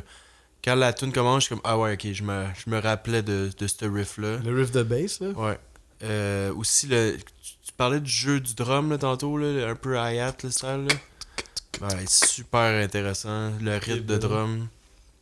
Ça me met un gros sourire d'en face. La manée, un gros changement en chanson, ça change de tempo. Aussi la versatilité du chant de Ozzy aussi là-dedans, dans cette chanson-là, je trouve insane. Comme ça a mérité sa 4e place là, pour de vrai. Là, comme si j'ai pas mis là parce qu'il y avait rien d'autre. Là. Sinon, côté paroles, t'as pas mal tout dit. Mais ça a l'air qu'ils se sont inspirés aussi d'avoir joué dans une base militaire américaine en Allemagne. Okay. Ça leur a fait un peu... ils ont sûrement parlé à du monde, puis ça a inspiré tranquillement ces genres de paroles-là. Ok, top 3. Top 3. Ben, c'est juste des classiques infinis pour mon top 3. Là. J'avais comme pas le choix, tu sais, parce que, tu sais, des fois, les classiques ou les tunes connues, overplayed, on les met un peu plus loin, mais là, c'est tellement immense que j'avais pas le choix de les mettre les 3 dans le top 3. Là. Fait que, 3e, j'y vais avec Iron Man. Riff légendaire. On dirait que tu nais en sachant ce riff-là. Smoke on the Water. Ouais, exact, c'est ça, tu sais, c'est comme si tu l'avais jamais appris, là. C'est juste comme s'il est tellement universel que t'es né en le sachant, là. Fait qu'on est dans ce range-là avec Iron Man. Mais la chose qu'on oublie, c'est que le reste de la tune est fucking épique, là. Tu sais, la tune, c'est pas ce riff-là. À la limite, c'est le bout le plus plate, là, tu sais. Tout le reste est débile. Mais honnêtement, la tune Iron Man, la tune Paranoid, mis alone, là, genre, mettons, tu mets une playlist puis elle joue... C'est pas les tunes, je trouve, les plus capotées, genre. Mais quand tu la mets dans l'album, c'est là, je trouve, que ça prend toute sa place, parce que chaque chanson est tellement ça touche, que là, la prochaine, t'es comme, une surprise. Ok, une surprise, c'est comme une boîte, puis là, t'es comme... Mais Iron Man, On The Side, je la trouve un peu cliché, mais là... Elle a créé le cliché. Mais là-dedans, là, elle fit dans le tout, tu sais. Ah non, elle est fascinante cette tune-là, puis c'est ça qu'il y a quelque part, tu sais, overplayed, puis on pourrait dire, je la mets à la fin, j'ai trop entendu. Mais c'est pas ça, tu sais, puis je vais faire un shout-out à une chaîne YouTube que j'écoute beaucoup qui est Lost in Vegas. C'est malade, parce que c'est comme 2 blacks qui trippent sur le hip-hop, puis là, ils écoutent du métal, genre, je les adore, là. Puis ils sont tombés. C'est des gros fans de Black Sabbath, là. Puis ils sont tombés sur cette tune-là, puis ils étaient comme, quand le riff part, ils disaient, ah ben oui, on a entendu ça 1000 fois.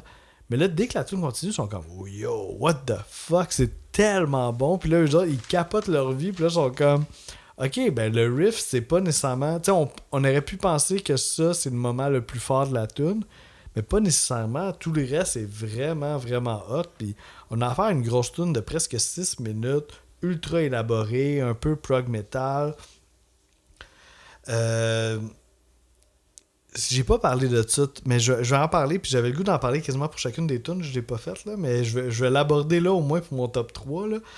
Là. C'est vraiment cool la façon que ça a été mixé, cet album-là. Puis je trouve que la façon que ça a été mixé, ça se compare beaucoup plus à des albums de jazz qu'à des albums de rock. Dans le sens qu'ils ont isolé un peu les instrumentistes. Dans le jazz. Je sais pas si tu te souviens, ça fait à peu près 1 an, on a fait l'album des Bad Plus. Puis là, tu sais, on avait le piano d'un bord, on avait la contrebasse de l'autre, puis on avait le drum dans le milieu. C'est exactement ça. Ils font ça dans cet album-là. Puis ben pas dans toutes les tunes. En même temps, c'est ça, ils sont pas tombés dans un pattern répétitif, là. Mais dans Iron Man, on a vraiment clairement la bass à gauche, on a la guitare à droite, on a le drum dans le milieu, puis la voix. Puis ça nous permet vraiment d'apprécier ce que le bassiste fait versus ce que le guitariste fait. Surtout quand tu écoutes dans un casque d'écoute, là. C'est vraiment intéressant. Puis ça s'applique sur d'autres tunes, mais en même temps, ce qui est encore plus pertinent, c'est qu'ils ont vraiment pris soin d'appliquer les techniques de mixage selon les différentes tunes. Mettons Paranoid, la bass est dans le milieu. T'sais. Genre, ils n'ont pas séparé ça. C'est une tune un peu plus pop, puis il n'y a pas tant d'improvisation. Fait qu'ils se sont dit, OK, on va mettre la bass dans le milieu. Là, dans le milieu, les guides à gauche, à droite, puis that's it. Mais dans les tunes où c'est que c'est un peu plus élaboré au niveau des solos puis de l'improvisation, ils ont vraiment pris soin d'isoler les instrumentistes, ce qui fait qu'on apprécie encore plus. Là. Fait que ça, c'est ça. Dans Iron Man, on a vraiment la bass à gauche, la guitare à droite. Full intéressant.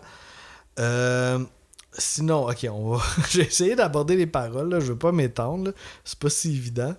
Mais, first of all, il n'y a pas de lien avec le personnage d'Iron Man de Marvel. On n'est pas là. Je sais que Marvel l'a repris par après, mais c'est pas à cause que ça parlait d'Iron Man. On est dans 2 personnages différents. Le Iron Man de Black Sabbath, il y a 2 façons de le prendre. Là. On peut le voir comme un genre de voyageur temporel qui est capable d'aller dans le futur, puis qui a été témoin de l'apocalypse, puis tout ça, puis qui revient dans le moment présent pour dire aux gens, attention, ça va exploser tout ça. Puis il passe dans une tempête magnétique qui le fait transformer en un homme de fer. Là. Oui, c'est ça. C'est pour ça que c'est le Iron Man. Puis finalement, il avertit les gens, mais les gens s'en foutent un peu. Fait que là, le fait que les gens s'en foutent, ça fait qu'il pourra pas comme sauver le monde. Puis finalement, ça finit un peu mal, cette histoire-là. Mais il y a d'autres mondes qui voient plutôt le Iron Man comme étant une métaphore d'un soldat qui a été à la guerre, puis qui revient, puis qui est complètement décalé, puis que sa vie va aboutir à l'apocalypse. Parce que quelque part, quand toi tu meurs, ben c'est ça, la fin du monde aussi, là. Puis qu'il essaye d'avertir les gens peut-être pour venir l'aider, puis tout ça, puis que ça pourrait sauver l'humanité. Fait que c'est une métaphore vraiment belle, vraiment profonde. Puis le début de la tune, « Has he lost his mind? Can he see or is he blind? Can he walk at all? Or if he moves, will he fall? » Tu sais, on voit comme quelqu'un un peu genre de désemparé. Crippled, ouais, qui est presque un itinérant. Là, un itinérant, exactement. Qui revient de la guerre, qui a des problèmes de consommation. Puis finalement, genre après ça, dans les prochains verses, on voit cet homme-là comme étant quelqu'un, justement, un voyageur temporel, whatever. Mais c'est clairement... En tout cas, moi, je le vois clairement comme une métaphore entre la science-fiction et un soldat qui est victime de son sacrifice qu'il a fait pour son pays, là. Fait que ça rajoute vraiment une profondeur aussi à cette chanson-là qui est souvent résumée à un simple riff de Git que tout le monde connaît, t'sais. Qui est un fucking bon riff aussi en passant. Hey, juste by the way, excuse-moi, j'ai eu un flash. Tu sais, j'ai comme fait une référence à The Bad Plus tantôt avec le panning. Mais on se rappelle que The Bad Plus aura fait un cover de cette tune-là. C'est vrai. Genre, c'est pas ça. C'est vrai. J'ai juste d'y penser. C'était ma numéro 1, hein? C'était ton number 1. Ouais. Chris, c'est bon, Chris. Wow. 2 fois, Chris. Tout est dans tout. Moi, ma 3e, ça va être Planète Caravane que tu as nommé il y a pas longtemps. Yeah. Je suis content qu'elle soit haute. Donc ça, c'est une très belle surprise, là. C'est magnifique. Puis c'est ça, c'est... Tu sais, il faut se rappeler, ça, c'est fait en 1970, là. C'est pas aujourd'hui, là. Comme tous les effets que tu fais dans un album à cette époque-là, c'est parce qu'il faut que tu ailles travailler fort en tabarnak, que tu sois très créatif. Si tu fais pas genre juste crisser un plugin là, Oh my God. sur ton fucking Logic, le Pro logiciel, là, Tools, tu sais, là. ouais. Donc là, il faut vraiment que tu sois créatif, que tu essaies des affaires. C'est artisanal, là. Puis là, tu vois, son effet de voix, c'est malade. L'effet de voix de Iron Man, Je suis là. content que t'en parles. Tu sais, le Iron... Ben, on n'est pas rendu encore, mais l'effet de voix de Iron Man, là, c'est malade, tu sais, avec. Là, bon, ils prennent des risques, ils essaient des trucs. Mais c'est pas de celui-là que tu parles, là. Non, là, je parle de Planet Caravan, Ouais. mais je parle comme... Je veux dire, il y a quand même 2 effets de voix dans les 2. Oui, là. total. Le jeu, justement, de Conga, comme tu as dit, c'est extrêmement doux. Mais il y a un ressenti dans la douceur. C'est pas juste comme robotique. Là. Tu vois qu'il est comme, il garde son, Il est il bon, garde hein? son style, mais avec une douceur. Tu sais. Bon, là, il se calme les nerfs pour une chanson, Ouais. mais tu sens encore que c'est la même personne. Tu sais. Full pané aussi, les congas, un à gauche, un à droite, là. C'est vraiment hot. Sinon, ça tourne autour de ça. Pour vrai, je pense que c'est pas mal. Ouais, le reste, c'est pas mal tout dit. Donc, ouais, c'est une C'est belle fou, hein, surprise. parce que cette tune là ça serait comme... On pourrait penser que c'est facile de la mettre dernière parce qu'elle est différente des autres, mais elle est tellement bonne et réussie que... Mettons, ces musiciens-là partiraient un autre band, un autre nom, puis ils feraient des tunes de même pendant genre 40 minutes, puis Ouais, ça je serait l'écouterais, débile. là. Ouais, ouais. Non, ils sont ultra talentueux. C'est vraiment... Black Sabbath, c'est un phénomène exceptionnel, là. C'est comme les Tu sais, tu te Beatles. souviens quand là. j'avais fait mon top 40 mes bands préférés des années... C'était 70 à début 2000. De 70 à l'année 2000. OK. Puis Black Sabbath, il était dans mon top 5, là. Ah, je suis pas surpris, là. Genre, il y avait...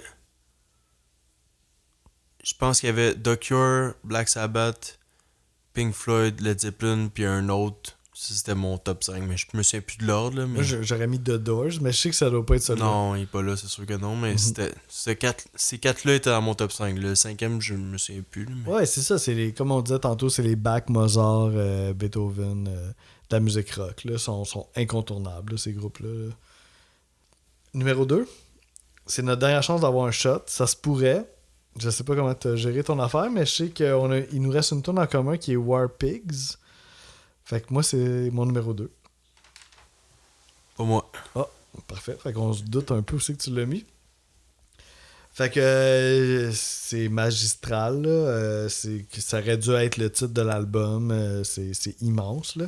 Mais c'est drôle, tantôt que je l'ai mis Paranoid 5e, t'as pas Overreact. Non. Comme All Apologies. Exact. Non, mais oui, tout à fait. Parce Moi, que genre... Tu comprends plus peut-être que je l'ai mis 5e. Oui, oui. Parce que Apologies, moi, c'était j'ai une vraie hustle claque. avec Paranoid. J'ai pas trouvé ça... Je savais pas comment gérer cette tune-là, mais en tout cas, je vais pouvoir en parler tantôt, puis je te dirai pourquoi je l'ai mis première. Là. Mais c'est... Ouais, All Apologies, pour moi, ça semblait plus évident d'être un numéro 1 que Paranoid. Ok. Mais là, on est à War Pigs, qui, pour nous, en tant que Nord-Américains, quand on écoute l'album sur les plateformes, c'est War Pigs / Luke's Wall. Luke's Wall étant la section instrumentale à la fin de la chanson, dans laquelle on entend un genre de thème de guitare. C'est ça, je parlais de ça un peu tantôt, là, à la Iron Maiden, là, que tout le monde chante en show. Là, c'est ultra rassembleur, épique. Là, c'est vraiment hot. Là. Fait que ça, c'est la partie Luke's Wall. Sinon, à part de ça, si on vient à War Pigs, c'est la tune la plus longue de l'album. Elle est tellement longue que genre ils ont décidé d'accélérer la fin, parce qu'à un moment donné, ils se sont dit, ok, les auditeurs savent ils ont une bonne idée de où on s'en va avec ça, fait que juste, ok, on accélère puis on passe à la prochaine. Là. C'est quand même drôle. Mettre un peu d'humour aussi dans un sujet assez sérieux, parce que c'est une protest song contre la guerre du Vietnam, contre les guerres en général. Ça commence avec des sirènes de guerre, là, fait que le ton est tout de suite établi avec la pochette du Warrior. Genre, on comprend qu'on va aborder la guerre dans cet album-là. Puis, c'est ça, finalement, je pense que la maison de 10 trouvait que c'était un peu audacieux aussi là, d'aborder la guerre du Vietnam. En plus, tu sais, c'est un band d'Angleterre, puis en parlant de la guerre du Vietnam, ben, en critiquant cette guerre-là, on critique les Américains aussi, puis I guess qu'on a quand même le désir de percer en Amérique. Fait qu'il trouvait que c'était un terrain un peu sensible, puis en même temps, tu sais, je veux dire, entre une tune de 8 minutes puis une tune de 2 minutes, t'as plus de chance avec un single de 2 minutes qui est Paranoid, là. Fait que c'est pour ça que finalement, au bout de la ligne, ils ont changé le titre pour Paranoid, là. C'est vraiment un format beaucoup plus radio et moins choquant. Mais War Pigs reste quand même une des tunes les plus marquantes de l'album. Écoute, dès que ça commence, c'est fou, mais après ça, on a des immenses silences. Là. Juste ça. Comment tu veux attirer plus l'attention de quelqu'un en faisant un silence de même? Exact. C'est ultra inconfortable, un silence. Fait que c'est sûr que t'es comme en état d'écoute. Là. Puis après ça, c'est des passages a cappella. C'est quoi l'autre affaire qui attire plus l'attention qu'un silence? Ben, c'est du chant a cappella. Fait qu'on a tout ça là, dès la première minute de la chanson. C'est vrai. Puis après ça, ben là, quand le band s'assume puis part dans la tune, ben on a des passes de drum vraiment malades, là, dignes de Mitch Mitchell, de Jimi Hendrix. On a des passages ultra groovy, là, genre encore plus que du Limp Bizkit ou du Korn. On a des sections où c'est que la bass puis la guitare improvisent en même temps.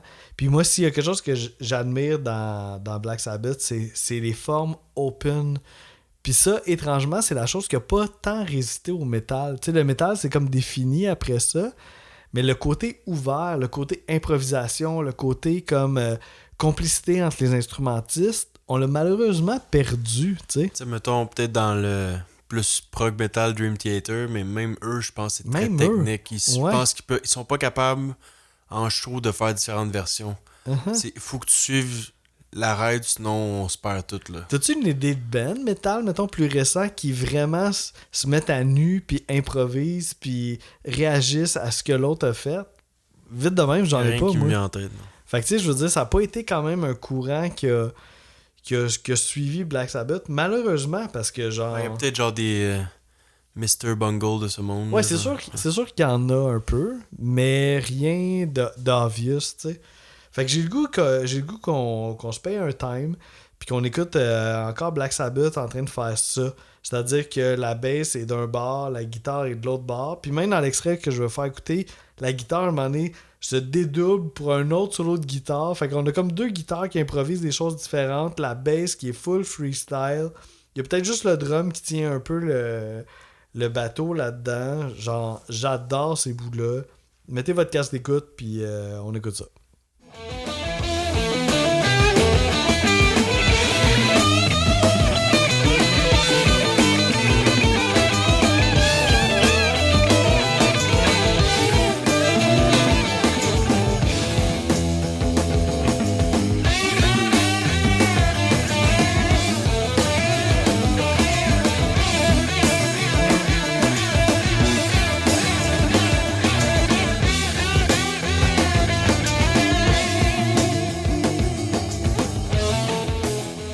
Fait que j'adore ces bouts-là open où c'est que le bassiste puis le guitariste s'en permettent. Le drummer tient quand même le bateau, là. On n'est pas dans du total free jazz, là. Mais c'est quelque chose qui vient vraiment me chercher, puis je trouve c'est ça, là, qu'on n'a pas full entendu par la suite, là. Il y a juste Black Sabbath qui est capable de faire ça, là, la basse à gauche, la guitare à droite, puis on y va, puis on se retrouve à un certain moment, là, tu sais. Fait que, ouais, c'est ça.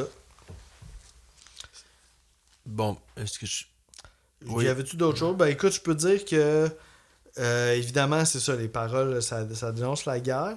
Avec, mais surtout les politiciens qui font la guerre, là, tu sais, making war just for fun. Puis quand même un espoir que ces gens-là vont finir par payer au jugement dernier en disant que c'est Satan qui va régler leur compte. Puis en abordant Satan, ben ça correspond avec un peu leur positionnement sombre et horreur. Fait que c'est comme une façon là, de dénoncer quelque chose tout en fitant avec leur positionnement. Puis si jamais vous êtes tanné d'entendre la version de Black Sabbath, il y a Faith No More aussi qui a fait un cover vraiment super bon là, de cette chanson. Il y a aussi Girl Talk qui ont fait un mashup qui s'appelle Oh No. Avec, c'est quoi la tune Bitch, get out the way. Get out the way. Étrangement, ça marche. C'est quand même surprenant, mais ça fit. Donc, moi, ma deuxième, je suis quand même surpris qu'elle était aussi haute parce que, on dirait, ça m'a un peu gossé avec le temps, là. La manière qu'elle a été surutilisée pis tout, mais ça va être Iron Man. Ouais. Mais au final, ça, je pense que je l'ai redécouvert avec en analysant plus, en me concentrant, puis c'est vraiment beaucoup plus de subtilité, bien meilleur que je pensais. Le, L'effet de voix, je rappelle, là, mais au début, là, le Mhm. Iron, genre, je peux pas le I faire. am Iron Exact. Man. C'est comme. Chris, ils l'ont fait, là, le bruit d'espèce métallique, bizarre, man. C'est fucking nice. Il y a plein de théories par rapport à ça. Là. Ils se demandent s'ils n'ont pas été dans le Leslie Cabinet de Planet Caravan ou si c'est juste que Ozzy a chanté devant une fan. Une Ah! fan, fait que ça aurait comme modulé sa voix. Tu sais, on est en C'est 1970, ça, hein. faut trouver des trucs, là. Tu t'arranges, là.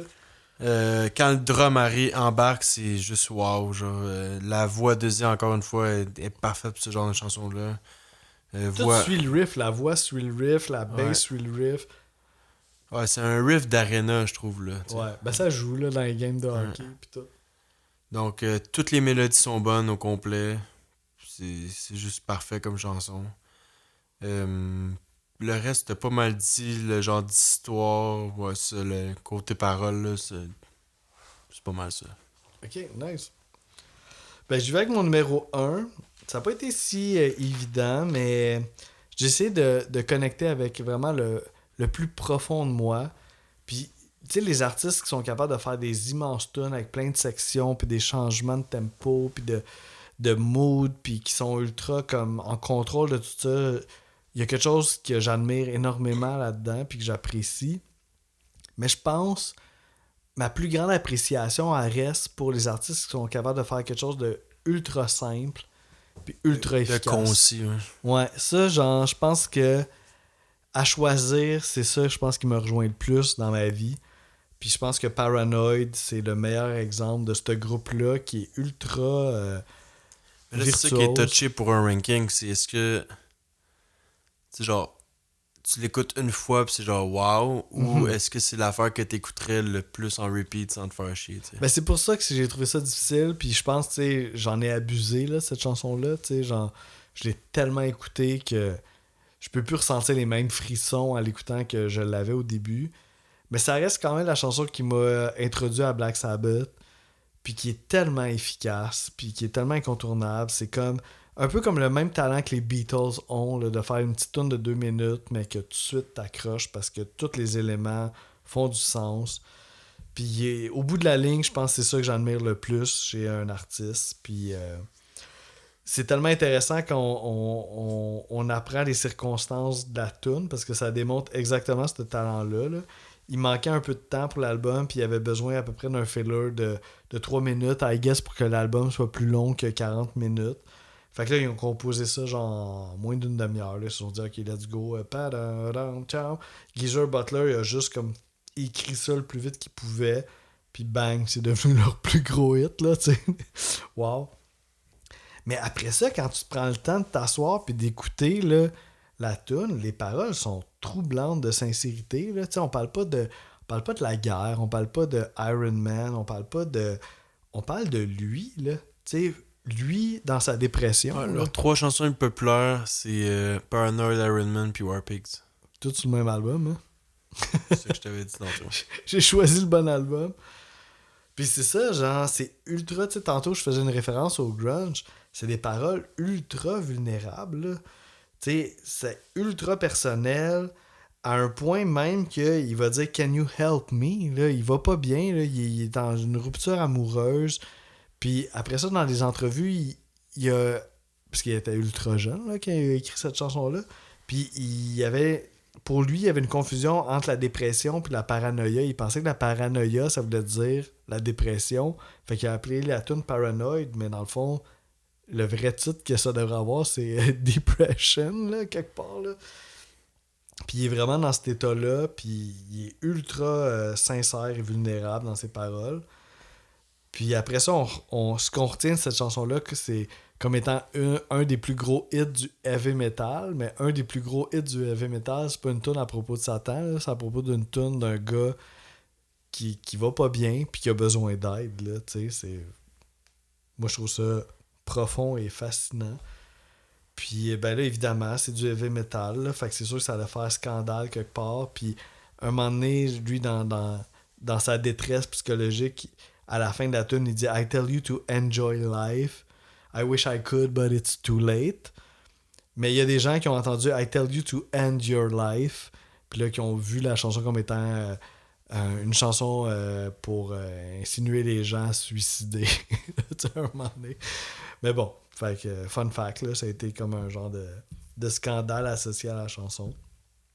Mais tu sais, je veux dire, si tu lis le texte au complet, tu comprends que c'est pas ça qu'il dit à la fin. Là. Puis, juste peut-être pour finir, je peux dire que, tu sais, on parlait des fois de la bass à gauche, la guitare à droite, puis improvise, puis tout ça. Là, ici, on a affaire à une tune vraiment dans un format Beatles. Là, fait qu'il y a rien à mettre tant que ça en valeur des musiciens. À part le solo, là, c'était full intéressant, le solo à gauche puis l'effet à droite. Mais le reste, ou le contraire, mais tout le reste, c'est vraiment la bass dans le centre. Puis un mix qui est vraiment approprié pour l'intention de la chanson. Puis je trouve qu'ils ont fait ça pour toutes les chansons de cet album-là. Puis big up à celui qui a mixé, dont j'ai pas son nom, mais big up à lui. Puis si vous voulez écouter des covers de ce tune-là, il y en a plein. Je pourrais dire celui de Megadeth, que moi j'ai bien aimé celui de Megadeth. Fait que vous pourrez l'écouter aussi. Donc, ma numéro 1, Ok. c'est War Pigs. Exact. Je pense que c'est juste la plus comme complète, la plus épique, genre comme je sais pas quoi dire de plus. Ben Bon, mec, c'est fini. c'est mon numéro 2 là, fait que... comme tu disais, les sirènes au début, après ça, une grosse surprise à 52 secondes, les deux notes. Tadam! C'est fou ça. Puis là, aux 5 secondes, puis là, ça laisse la place à lui qui chante.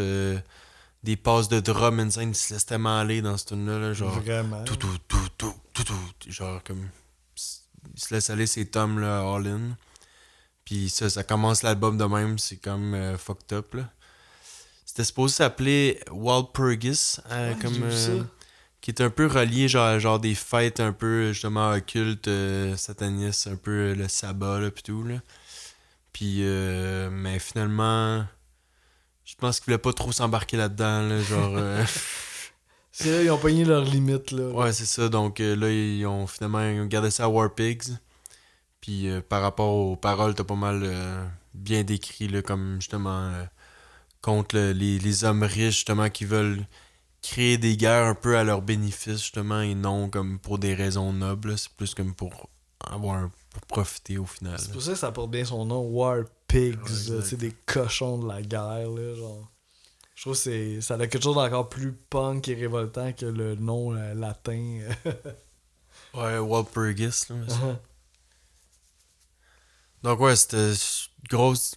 C'était pas une découverte du tout parce que je connaissais l'album, mais on dirait que je le connaissais pas tant finalement. Parce que ouais, je pensais que c'était plus simple. C'est pas. L'album est zéro. Tu sais, le monde connaît beaucoup Paranoid, Iron Man, mais faut pas se fier genre à ces deux chansons-là pour le reste. Là, on va dans toutes les directions, c'est vraiment intéressant à écouter. Ouais, c'est comme si l'image qu'on a de ce groupe-là correspond pas à ce qu'ils sont vraiment. Exact. Fait que c'est ça. Si vous pensez que c'est juste unidimensionnel, Black Sabbath, allez les écouter, c'est pas ça du tout. Là. Puis tantôt, je checkais les tunes les plus populaires. Là, la quatrième, c'est une tune du premier. C'est C'est laquelle? NYB. Ah ouais, c'est bon ça. Puis la cinquième, c'est Heaven and Hell. Ok, ouais, qui est plus tard avec Dio. Là. Ouais, c'est ça, c'est une longue carrière là, quand même. Là. Là, on parle juste d'un album, mais je pense que c'est. Il y a un genre crissement beaucoup d'albums dans pas beaucoup de temps. Là. Ben, tu sais, Ozzy, c'est jusqu'en 79. Là, on est en 70. Fait que, tu sais, toute la stretch d'Ozzy, c'est toutes des classiques. Là. 2 en 70, 1 en 71, 1 en 72, 1 en 73. Ça, c'est 75, 76, 78, 80, 81, 83. C'est genre non-stop, là. Mm-hmm. Mais tu sais, ouais, les 5... De 70 75, il y en a eu 6. Ouais, quand Un même. par année, là. C'est fou, hein? Ouais. Ça roulait, là. Il était inspiré. Ouais, tout ça, c'était juste quelqu'un qui s'était plus Ozzy? Fin 70. Ok. Bon, il y en a eu 1, 2, 3, 4, 5. Il y en a eu 8. 8 avec 8 Ozzy. en 9 ans. Ouais, quand même, hein? Ouais. Intense. Quand même. Puis après ça, on pourrait parler de la carrière solo d'Ozzy aussi, qui a été phénoménale. Puis Black Sabbath aussi, les premiers albums sans Ozzy, c'est des classiques aussi. Là, fait que, ouais, on a affaire à vraiment un band, des artistes légendaires. Là. Ça, je pense que Master of Reality, ça devient un peu plus heavy. Ouais, à un moment donné, je pense que ça devient un petit peu plus lourd, plus rapide. Mais tu vois, c'est l'album Sabotage, check dans le genre, il est écrit Progressive Metal, Progressive Rock. So, ils sont restés dans le mode progressif. Je serais curieux, là, tu sais, là, j'ai choisi un album que je connaissais déjà, mais je serais quand même curieux, peut-être l'an prochain, la prochaine saison, qu'on refasse un Black Sabbath, mais un album que je connais moins, là, peut-être... La pochette de Technical Ecstasy est fucking weird. Ah oui, c'est elle que je pensais dans genre l'escalier roulant. C'est genre presque du Kraftwerk, là. Oui, c'est vrai. Même Never Say Die est quand même particulière, ça. Oh my god, je pense que j'ai jamais vu ça. des albums obscurs, ça, là. C'est je connais le nom, mais j'avais jamais vu la pochette. Mais si je me fie au... Là, on dérape, là, mais si je me fie au genre, heavy metal, hard rock, pop rock, so, ils ont dû comme déraper pas pire, là. On dirait une pochette de Top Gun, là. Oui, c'est ça, exact, t'as raison. En tout cas, ça pourrait être intéressant à faire éventuellement, là. Donc ouais, côté notes... C'est moi qui se mouille ou toi? Je pense que je vais commencer. Je pense que je vais regarder comme le dernier épisode, je vais y aller avec un 9. Make sense. Je pense pas que je peux monter ben plus haut que ça, mais ouais, c'est juste y a trop de bons trucs, là, c'est impressionnant. Là. Ouais, c'est vraiment mythique. Là. Moi aussi, là, je me suis posé des questions, j'étais comme, my god, c'est vraiment... on a affaire à quelque chose d'incroyable. Mais en même temps, contrairement à Nirvana, c'est pas quelque chose que j'ai vécu comme en temps réel. Fait que tu sais, j'ai pas tout saisi non plus la vibe de ça qui existe au moment que je vis, là, parce que je vivais pas en 1970. Mais c'est tellement fort, puis ça a quand même transcendé des générations jusqu'à aujourd'hui. Fait que je pense que je vais y aller pour un 9.5. Mais je peux pas y aller pour un 10. Non, mais 9.5, ça fait beaucoup de sens, là, comme je te dis... comment il est réputé, genre, des meilleurs albums metal de tous les temps, mais dans, genre, top 200 des meilleurs albums overall. Donc, ouais, il y a quelque chose quand même d'universel à cet album-là. Même si t'aimes pas le métal, ça se pourrait très bien que t'aimes ça. Là, ouais, ça, je suis vraiment d'accord. Donc là, je suis plus sûr. Le prochain album. Le prochain album, on va être... c'est le tien? C'est ça, on va approcher de la veille de Noël. Puis ça, c'était comme un peu un dilemme, parce que l'an dernier, on a fait un album de Noël, puis là, on se demandait si on en faisait un autre cette année ou pas, on était pas sûr. Je te laissais ça de ton bas, c'est toi qui prends la décision. Ouais, ça, toi, t'as moins aimé l'expérience de faire un album de Noël l'an dernier. J'y tiens pas tant que ça, mais comme je te disais, je te laissais prendre la décision. C'est ça, exact. T'as mis ça dans mon camp, puis là, j'étais comme, qu'est-ce que je fais? Puis là, je pensais à des albums de Noël. Puis là, je savais pas quoi faire. Puis là, je me suis dit, Chris, j'en ai fait moi, un album de Noël en tant que musicien.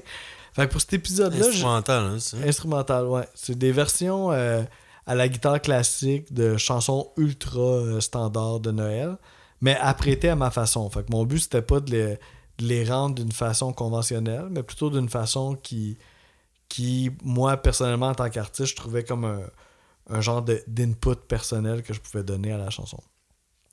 Mais moi, c'est ça, je suis pas vraiment en mesure de ranker ce que j'ai fait. Fait qu'il y a mon frère qui va me remplacer, Stéphane, qui va prendre mon rôle pour cet épisode-là. Fait que tu vas animer avec Stéphane. Moi, je serai pas loin, là. Je vais m'occuper de la technique, puis je me mettrai un petit micro si jamais faut que j'intervienne. Là. Mais c'est votre épisode à vous deux. Puis gênez-vous pas pour le descendre. Très nice comme concept. J'ai déjà hâte. Ah, nice, cool. Ouais, je pense qu'on va avoir une bonne dynamique, moi et ton frère. Là. Ouais, ça va être intéressant. Cool. En tout cas, j'ai bien hâte de ça. Vu qu'on est habitué, c'est toujours nous deux, ça va être très différent. J'ai hâte de voir. Ouais, c'est sûr. Il est souvent plus extraverti que moi. Là. Ah non, ça, il n'y aura pas de problème là-dessus. Mais. Puis aussi, j'ai pas peur de te perdre comme collègue de podcast, parce qu'il y a déjà sa vie déjà assez... Il n'y a pas de danger. Sa vie est déjà assez occupée comme ça, donc... Puis moi, je vais me sentir un peu comme un artiste, on fait leur top 3, là, tu sais. Ouais, donc là, on va voir à quel point... Là, ça va être au complet. voir à quel point je vais descendre ma note basse ou si ça va être un gros coup de cœur. Puis je veux savoir c'est quoi vos dernières Ah, puis tunes. là. honnêtement, je pense que j'ai jamais écouté au complet, donc Ça va être je vais partir à une zéro. occasion de l'écouter. Ben, je suis bien curieux, puis gênez-vous pas, là, comme je dis, si vous haïssez ça, je suis capable d'en Ton prendre. frère, tu dois avoir une petite idée là, quand même. Là. Ben là, mon frère, lui, toi t'as de la marge, mais mon frère, il est mieux d'aimer ça. Ben non, sérieusement, vous êtes libre vraiment de dire tout ce que vous voulez, il n'y a aucun problème. Là. Je suis un grand garçon. Donc je vais te laisser le présenter. Fait que la semaine prochaine, on se met dans l'esprit de Noël, puis on va faire l'album Décembre de moi-même, Jocelyn Pélichet.